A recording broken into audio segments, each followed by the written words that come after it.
Hello friends, welcome back. മൂന്നാമത്തെ എപ്പിസോഡിൻ്റെ ആദ്യം തന്നെ നമ്മൾ കാണുന്നത് മാൻഡിസ് എന്തോ ഒരു ബ്രെഡിൻ്റെ പീസോ മറ്റോ അവളുടെ റൂഫിൻ്റെ ആ സൈഡിലായിട്ട് വെക്കുന്നതായിട്ടാണ്. അത് കഴിഞ്ഞിട്ടുള്ള സീനിൽ ഡാമിയൻ ഒരു ഫോൺ കോൾ വരുന്നുണ്ട്. അവൻ ആ കോൾ അറ്റൻഡ് ചെയ്തിട്ട് എവിടെയായിരുന്നു, എപ്പോഴായിരുന്നു എന്നൊക്കെ ചോദിച്ചപ്പോൾ നമ്മുടെ ലൂസി അങ്ങോട്ടേക്ക് വന്നിട്ട് എന്താ പ്രശ്നം എന്ന് അവനോട് ചോദിക്കുന്നുണ്ട്. അപ്പോൾ അവൻ പറയുന്നുണ്ട് പുതിയൊരു മൃതദേഹം കൂടി കിട്ടിയിട്ടുണ്ടെന്ന്. പക്ഷേ ഇവർ ചെയ്യുന്നതൊക്കെ വാച്ച് ചെയ്തുകൊണ്ട് നമ്മുടെ പൂച്ചക്കണ്ണൻ പയ്യനുണ്ടല്ലോ, കഴുത്തിൽ ടാറ്റു അടിച്ച് അവൻ നോക്കിക്കൊണ്ടിരിപ്പുണ്ട്. അവൻ ഇവരുടെ CCTV ഹാക്ക് ചെയ്തിട്ടുണ്ടായിരുന്നല്ലോ. എന്നിട്ട് ഡാമിയൻ നേരെ ക്രൈം സീനിലേക്ക് പോയി. അപ്പോഴേക്കും അവിടെ സോഫിയയും മറ്റുള്ള ടീമിലുള്ള അംഗങ്ങളൊക്കെ വന്നിട്ട് ഇൻവെസ്റ്റിഗേഷൻ ഓൾറെഡി തുടങ്ങിയിട്ടുണ്ടായിരുന്നു. ഡാമിയൻ സോഫിയയോട് എന്താ പ്രശ്നം എന്ന് ചോദിച്ചപ്പോൾ അവൾ പറയുന്നത് മാൻഡിസിന്റെ ആദ്യ കൊലപാതക രീതി അനുകരിച്ചിട്ട് വീണ്ടും ഒരു കൊലപാതകം നടന്നിട്ടുണ്ട്, അവളുടെ കോപ്പിക്കായിട്ട് തന്നെയാണ് ഇത് ചെയ്തേക്കുന്നത് എന്നായിരുന്നു. അപ്പോൾ ആരാ മരിച്ചതെന്ന് ചോദിക്കുമ്പോൾ അതൊരു പ്രൊഫസറായിരുന്നു, ആൾക്ക് വേറെ കുട്ടികളൊന്നുമില്ല, ഭാര്യ ഓൾറെഡി മരിച്ചു പോയതാണെന്നൊക്കെ സോഫിയ പറയുന്നുണ്ട്. എന്നിട്ട് ഡാമിയൻ നേരെ ഡെഡ് ബോഡി കാണാൻ പോകുമ്പോഴേക്ക് നമ്മൾ കഴിഞ്ഞ എപ്പിസോഡിൽ കണ്ടില്ലായിരുന്നു, ഒരു വൃദ്ധനെ കാറിൽ വെള്ളം നിറച്ചിട്ട് കൊല്ലുന്നത് ആളായിരുന്നു അത്. CCTV ഒക്കെ പരിശോധിച്ചു എന്ന് ഡാമിയൻ ചോദിക്കുമ്പോൾ വേറെ CCTV ഒന്നും ഈ പരിസരത്തില്ല, ഗാർഡന്റെ സൈഡിലായിട്ട് ഒരു CCTV ഉണ്ട്, അത് പരിശോധിച്ചുകൊണ്ടിരിക്കുവാണെന്ന് ടീമിലുള്ള ഒരു ഓഫീസർ പറയുന്നുണ്ട്. അത് കഴിഞ്ഞിട്ടുള്ള സീനിൽ കാണിക്കുന്നത് ഡാമിയൻ്റെ മുത്തശ്ശനെയാണ്. ആളി കൊലപാതകം നടന്നതിൻ്റെ ന്യൂസൊക്കെ TV കണ്ടുകൊണ്ടിരിക്കുമ്പോൾ ആൾക്ക് എന്തോ ഒരു പരിഭ്രാന്തി ഉള്ളതായിട്ട് നമുക്ക് കാണാം. എന്നിട്ട് മുത്തശ്ശൻ നേരെ ഫോൺ എടുത്തിട്ട് ഡാമിയനെ വിളിക്കുന്നുണ്ട്. പക്ഷേ ഡാമിയൻ ആണെങ്കിൽ ഫോൺ വീട്ടിൽ മറന്നു വെച്ചിട്ടായിരുന്നു പോയിരുന്നത്. അതുകൊണ്ട് തന്നെ ആ കോൾ എടുത്തത് ലൂസി ആയിരുന്നു. പക്ഷെ ഇതറിയാതെ മുത്തശ്ശൻ കോൾ എടുത്തപ്പോൾ തന്നെ പറഞ്ഞു നിന്റെ അമ്മയാണ് ഇതിനൊക്കെ പിന്നിലെന്ന്. ഇത് കേട്ട് ലൂസിക്ക് ഭയങ്കരമായിട്ട് ഡൗട്ട് അടിക്കുന്നുണ്ട്. കാരണം ഡാമിയൻ്റെ അമ്മ ഓൾറെഡി വിമാനാപകടത്തിൽ മരിച്ചുപോയെന്നാണല്ലോ അവളോട് പറഞ്ഞേക്കുന്നത്.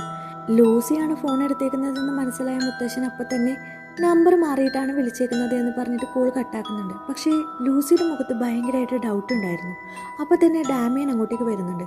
അവൾ ഈ കാര്യത്തെക്കുറിച്ച് ചോദിച്ചപ്പോൾ അവനും പറയുന്നത് മുത്തശ്ശൻ ചിലപ്പോൾ നമ്പർ മാറി വിളിച്ചേക്കുന്നതായിരിക്കും എന്നാണ്. പക്ഷേ ഡാമിയനും മനസ്സിലായി ലൂസിക്ക് എന്തൊക്കെയൊക്കെയോ അറിയാമെന്ന്.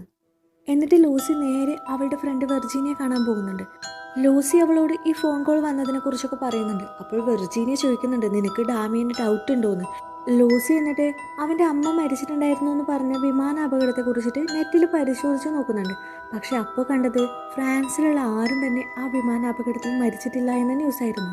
അപ്പോൾ അതിനർത്ഥം ഡാമിയൻ്റെ അമ്മ ഇപ്പോഴും ജീവനോടെ ഉണ്ടെന്നാണല്ലോ. അത് കഴിഞ്ഞിട്ടുള്ള സീനിൽ കാണിക്കുന്നത് പോലീസ് ഡിപ്പാർട്ട്മെൻറ്റ് ഓഫീസാണ്. അവർ CCTV വിഷ്വൽസ് ഒക്കെ ചെക്ക് ചെയ്ത് നോക്കുന്നുണ്ട്.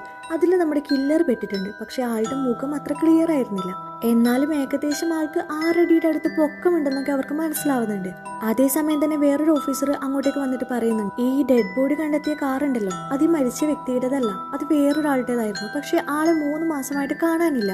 എന്നാൽ ഇന്നലെ രാത്രി ആളുടെ ഫോൺ ഒന്ന് ഓൺ ആയിട്ടുണ്ട്. പക്ഷേ ലൊക്കേഷൻ കാണിക്കുന്നത് പാരീസിന് പുറത്തുള്ള ഒരു കാർഡായിരുന്നു. അപ്പോൾ ഡാമിയൻ ചോദിക്കുന്നുണ്ട് ആരെങ്കിലും സ്വന്തം കാറിൽ വെച്ചിട്ട് കൊലപാതകം നടത്തിയിട്ട് ആ കാർ അവിടെ ഉപേക്ഷിച്ചിട്ട് പോകുമോന്ന്. അങ്ങനെയാണെങ്കിൽ കില്ലർ പിടിക്കാൻ വേണ്ടിയിട്ട് എളുപ്പമാണല്ലോ. എന്നിട്ട് അവരെല്ലാം കൂടിയിട്ട് ആ ലൊക്കേഷൻ കിട്ടിയ കാർഡ് ഉണ്ടല്ലോ അങ്ങോട്ടേക്ക് ഈ കില്ലറെ അന്വേഷിച്ചിട്ട് പോകുന്നുണ്ട്. പക്ഷേ അവിടെ മൊത്തം അരിച്ചു പെറുക്കി നോക്കിയിട്ടും ആളുടെ പൊടി പോലും ഇല്ലായിരുന്നു. അങ്ങനെ സോഫി ഈ ലൊക്കേഷൻ കിട്ടിയ ഫോൺ ഉണ്ടല്ലോ അതിലേക്കൊന്ന് കോൾ ചെയ്ത് നോക്കി. അപ്പോൾ ഫോൺ തൊട്ടടുത്ത് നിന്ന് എവിടെ നിന്നോ റിങ് ആവുന്നതായിട്ട് അവർക്ക് എല്ലാവർക്കും കേൾക്കാം. അവരവിടെയൊക്കെ നോക്കുമ്പോഴേക്ക് ആ ഫോൺ കിടക്കുന്നത് ഒരു കിണറിലായിരുന്നു. അതിലിറങ്ങി പരിശോധിക്കുമ്പോഴേക്ക് അതിൻ്റെ ഉള്ളിൽ നിന്ന് വളരെ പഴയ ഒരു മൃതദേഹം കിട്ടുന്നുണ്ട്. തൊട്ടടുത്തായിട്ട് ഈ ഫോൺ റിങ് ചെയ്യുന്നതും കാണാം. അത് കഴിഞ്ഞിട്ടുള്ള സീനിൽ കാണിക്കുന്നത് ലൂസിയാണ്.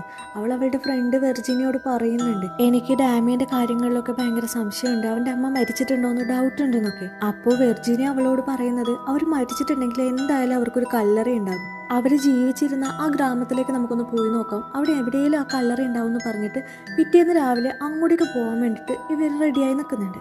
അതേസമയം ഈ കിണറിൽ നിന്ന് കിട്ടിയ ഡെഡ് ബോഡി ഉണ്ടല്ലോ അത് ഇൻവെസ്റ്റിഗേഷൻ ടീമും ഡോക്ടറും ഒക്കെ കൂടിയിട്ട് പരിശോധിക്കുന്നുണ്ട്. അപ്പോൾ ഡോക്ടർ പറയുന്നുണ്ട് ഇത് മാൻഡിസ് ചെയ്ത കൊലപാതകം പോലെയില്ല, അവൾ നല്ല വൃത്തിയായിട്ട് കൊലകൾ ചെയ്യും, ഇതാരോ ഈ ബോഡിയിലാകെ കുത്തി പരിക്കേൽപ്പിച്ചിട്ടുണ്ടെന്ന്. അപ്പോൾ സോഫിയയും പറയുന്നുണ്ട് മാൻഡിസിൻ്റെ കൊലകളിൽ ആരെങ്കിലും വെട്ടിക്കൂട്ടിയിട്ട് കിണറ്റിലിട്ട് കൊന്നതായിട്ട് എൻ്റെ അറിവിലില്ലാന്ന്. ഇതൊക്കെ കേട്ടിട്ട് ഡാമിയന് ഭയങ്കരമായിട്ട് സംശയം തോന്നുന്നുണ്ട്. അവൻ നേരെ മാൻഡിസിനെ കാണാൻ പോയിട്ട് അവളോട് ചോദിക്കുന്നുണ്ട് നിങ്ങളുടെ ആദ്യത്തെ ഇര ആരായിരുന്നു എന്ന്. അത് കേട്ടിട്ട് മാൻഡിസ് ഒന്ന് ഞെട്ടി. എന്നിട്ട് വീണ്ടും അവൻ ചോദിച്ചു നിങ്ങൾ എൻ്റെ അച്ഛനെ കൊന്നിട്ടുണ്ടോ എന്ന്. പക്ഷെ അപ്പോഴും മാൻഡിസ് സൈലൻ്റ് ആയിട്ട് നിന്നു. വീണ്ടും വീണ്ടും ഡാമിയൻ ചോദിച്ചപ്പോൾ മാൻഡിസ് പറയുന്നുണ്ട് അതെ ഞാൻ അയാളെ കൊന്നിട്ട് കിണറ്റിലിട്ടെന്ന്.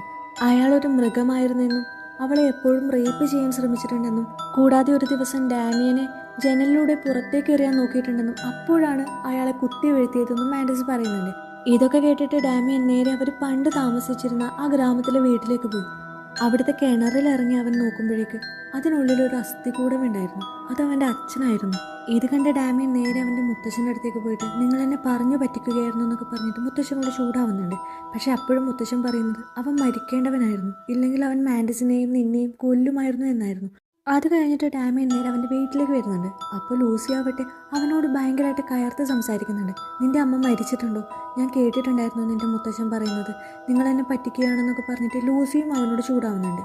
അടുത്ത സീനിൽ കാണിക്കുന്നത് പോലീസ് ഡിപ്പാർട്ട്മെന്റ് ഓഫീസാണ്. അവിടുന്ന് സോഫിയ പറയുന്നുണ്ട് മാൻഡിസിന്റെ കൊലപാതകങ്ങളുമായിട്ട് ഇപ്പൊ കിട്ടിയ ഡെഡ് ബോഡിക്ക് എന്തോ ബന്ധമുണ്ടെന്ന്. പക്ഷെ ഡാമിയൻ അത് നിഷേധിക്കുന്നുണ്ട്. അപ്പോഴും അവള് പറയുന്നത് പൊതുജനങ്ങൾക്ക് അറിയാത്തതുകൊണ്ടായിരിക്കും അവൾ ഇങ്ങനൊരു കൊലപാതകം കൂടി ചെയ്തിട്ടുണ്ടാവുന്നു.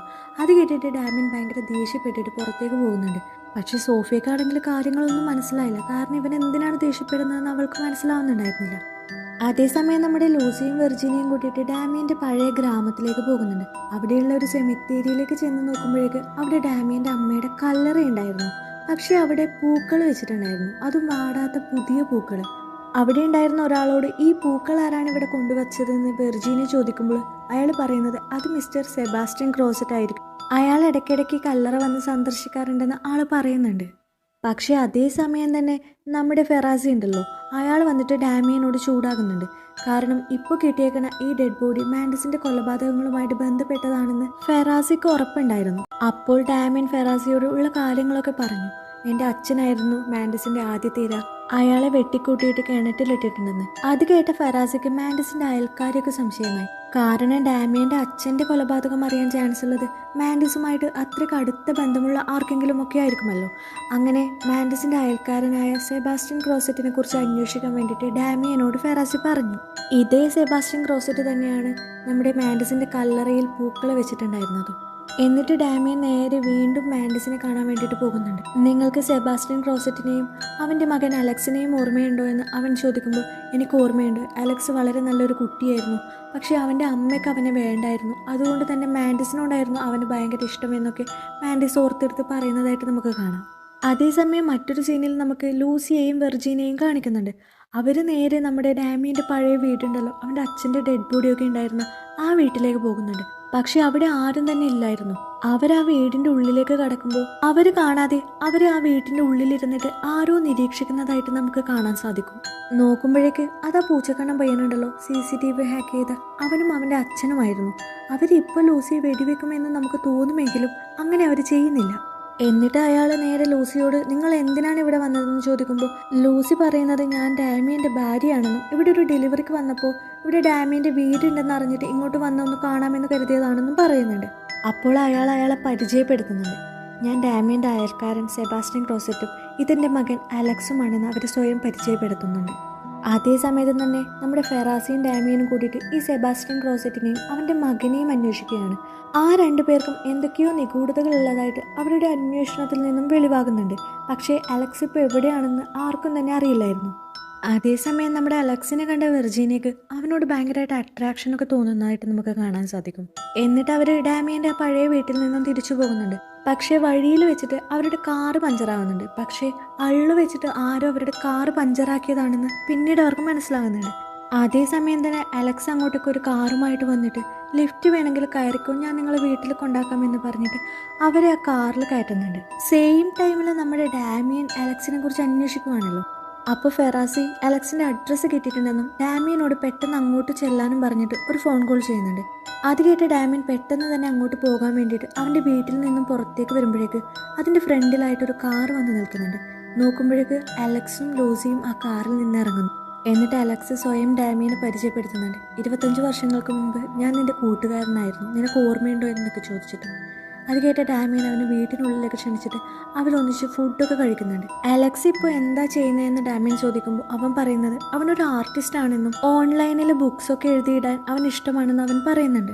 അത് കഴിഞ്ഞിട്ട് അലക്സും വെർജീനിയയും കൂടിയിട്ട് പുറത്തേക്ക് നടക്കുന്നുണ്ട്. വെർജീനിയ അവൻ വീട്ടിൽ കൊണ്ടാക്കാമെന്ന് പറഞ്ഞിട്ട് അവർ രണ്ടുപേരും കാറിൽ കയറി പോകുമ്പോൾ അവരെ തന്നെ ഫെറാസി ഫോളോ ചെയ്യുന്നതായിട്ട് നമുക്ക് കാണാം. അലക്സിന് ഓൺലൈനിൽ ബുക്സൊക്കെ എഴുതിയിടുന്നത് ഇഷ്ടമാണെന്ന് പറഞ്ഞല്ലോ. ഡാമിയൻ അതൊക്കെ ഒന്ന് പരിശോധിക്കാൻ നോക്കുമ്പോൾ അവൻ എഴുതിയേക്കുന്നതെല്ലാം ക്രൈം ത്രില്ലേഴ്സ് ആയിരുന്നു. അതിൽ തന്നെ ഇരകളെ ഫ്ലാഷ് ലൈറ്റ് അടിച്ചിട്ട് ബോധം കെടുത്തുന്നതായിട്ടും അവൻ എഴുതിയിട്ടുണ്ട്. അത് കണ്ട ഡാമിയൻ ഉറപ്പായി അലക്സ് തന്നെയാണ് കില്ലർ. അവൻ അപ്പം തന്നെ ഫെറാസിയെ വിളിച്ചിട്ട് ഇവനാണ് നമ്മൾ അന്വേഷിക്കുന്ന ആളെന്ന് പറയുന്നുണ്ട്. എന്നിട്ട് അലക്സ് നേരെ വീട്ടിലേക്ക് എത്തുന്നതിന് മുൻപ് തന്നെ അലക്സിൻ്റെ വീടൊന്ന് പരിശോധിക്കാൻ വേണ്ടിയിട്ട് ഡാമിയൻ അങ്ങോട്ടേക്ക് ചെല്ലുന്നുണ്ട്. പക്ഷേ അതേസമയം നമ്മുടെ മാൻഡസിനെ കാണിക്കുന്നുണ്ട്. ആദ്യം നമ്മൾ കണ്ടില്ലായിരുന്നു അവളൊരു ബ്രെഡിൻ്റെ പീസ് എടുത്തിട്ട് റൂഫിൻ്റെ അവിടെ വെക്കുന്നത്. അവിടെ കുറേ പ്രാണികളൊക്കെ വന്നിട്ടുണ്ടായിരുന്നു. അവിടെ നിന്ന് അവൾ എന്തൊക്കെയൊക്കെയോ കളക്ട് ചെയ്യുന്നതായിട്ട് നമുക്ക് കാണാൻ സാധിക്കും. എന്നിട്ട് അവൾ കളക്ട് ചെയ്ത ആ സാധനങ്ങളൊക്കെ തലവേദനയ്ക്കുള്ള ഒരു ഗുളികയുടെ ഉള്ളിലാക്കിയിട്ട് അവൾ അത് കഴിക്കുന്നതും നമുക്ക് കാണാം. പക്ഷേ ആ ഗുളിക കഴിച്ച അപ്പം തന്നെ അവൾ അവിടെ ബോധം കെട്ട് വീഴുന്നുമുണ്ട്. ഇത് കണ്ട് അവളുടെ സെക്യൂരിറ്റി ഗാർഡ് അങ്ങോട്ട് വന്നിട്ട് അവൾക്ക് കൃത്രിമ ശ്വാസം നൽകാൻ ശ്രമിക്കുമ്പോൾ ഇവള് അവളുടെ വായിലുണ്ടായിരുന്ന ആ ഗുളിക നേരെ അയാളുടെ വായിലേക്ക് തന്നെ തുപ്പിക്കൊടുക്കുന്നുണ്ട്. ആ ഗുളിക കഴിച്ച അയാൾ അപ്പോൾ തന്നെ അവിടെ അനങ്ങാൻ പറ്റാതെ വീഴുന്നുണ്ട്. എന്നിട്ട് മാൻഡസ് എഴുന്നേറ്റിട്ട് പറയുന്നുണ്ട്, നീ ഇപ്പോൾ കഴിച്ചേക്കുന്നത് പ്രാണികൾ പുറന്തള്ളിയ ഒരു തരം വിഷമാണെന്ന്. അയാൾക്കാണെങ്കിൽ ഒന്ന് അനങ്ങാൻ പോലും പറ്റാതെ മാൻഡസിനെ തന്നെ നോക്കി നിൽക്കുന്നുണ്ട്. ഇതേ സമയം നമ്മുടെ അലക്സിൻ്റെ വീട് പരിശോധിക്കുകയായിരുന്ന ഡാമിയൻ്റെ അടുത്തേക്ക് അലക്സ് വരുന്നുണ്ട്. നീയല്ലേ ആൾക്കാരെയൊക്കെ കൊന്നതെന്ന് ഡാമിയൻ അവനോട് ചോദിക്കുമ്പോൾ അവൻ പറയുന്നത്, മാൻഡിസ് ഒരു നല്ല അമ്മയായിരുന്നു, അവൾ ജീവിച്ചിരിപ്പുണ്ടെന്ന് എന്നോട് പറ, അവളെ എനിക്ക് വേണമെന്നൊക്കെ പറഞ്ഞിട്ട് ഇവനും ഡാമിയനും കൂടിയിട്ട് അവിടുന്ന് അടികൂടാൻ തുടങ്ങി. മാത്രമല്ല മാൻഡിസ് മരിച്ചപ്പോൾ ഡാമിയനോ അവൻ്റെ മുത്തശ്ശനോ മാൻഡിസിനെ ഒന്നും കാണാൻ കൂടി അങ്ങോട്ടേക്ക് വന്നിട്ടില്ലെന്നും അവരുടെ കല്ലറ കൂടി നിങ്ങൾ ഇതുവരെ സന്ദർശിച്ചിട്ടില്ല എന്നും പറഞ്ഞിട്ട് അലക്സ് ഡാമിയനെ തല്ലാൻ തുടങ്ങി. ശരിക്കും പറഞ്ഞാൽ അലക്സിന് മാൻഡിസിനെ ഒരു അമ്മയെ പോലെ ഭയങ്കര ഇഷ്ടമായിരുന്നു. ഇതേ സമയം നമ്മുടെ മാൻഡിസ് അവിടെ നിന്നും ജയിലിൽ ചാടുന്നുണ്ട്. അവിടെ വെച്ചിട്ട് 3ാമത്തെ എപ്പിസോഡ് അവസാനിക്കുകയാണ്. ഇനി മാൻഡിസ് ആയിരിക്കുമോ ഈ കൊലകളെല്ലാം ചെയ്തത്, അതോ അലക്സിനെ യൂസ് ചെയ്തിട്ട് അവൾ അവളുടെ കൊലകൾ വീണ്ടും റിപ്പീറ്റ് ചെയ്യുകയായിരുന്നു? എന്തായാലും നമുക്ക് നോക്കാം 4ാമത്തെ എപ്പിസോഡിൽ.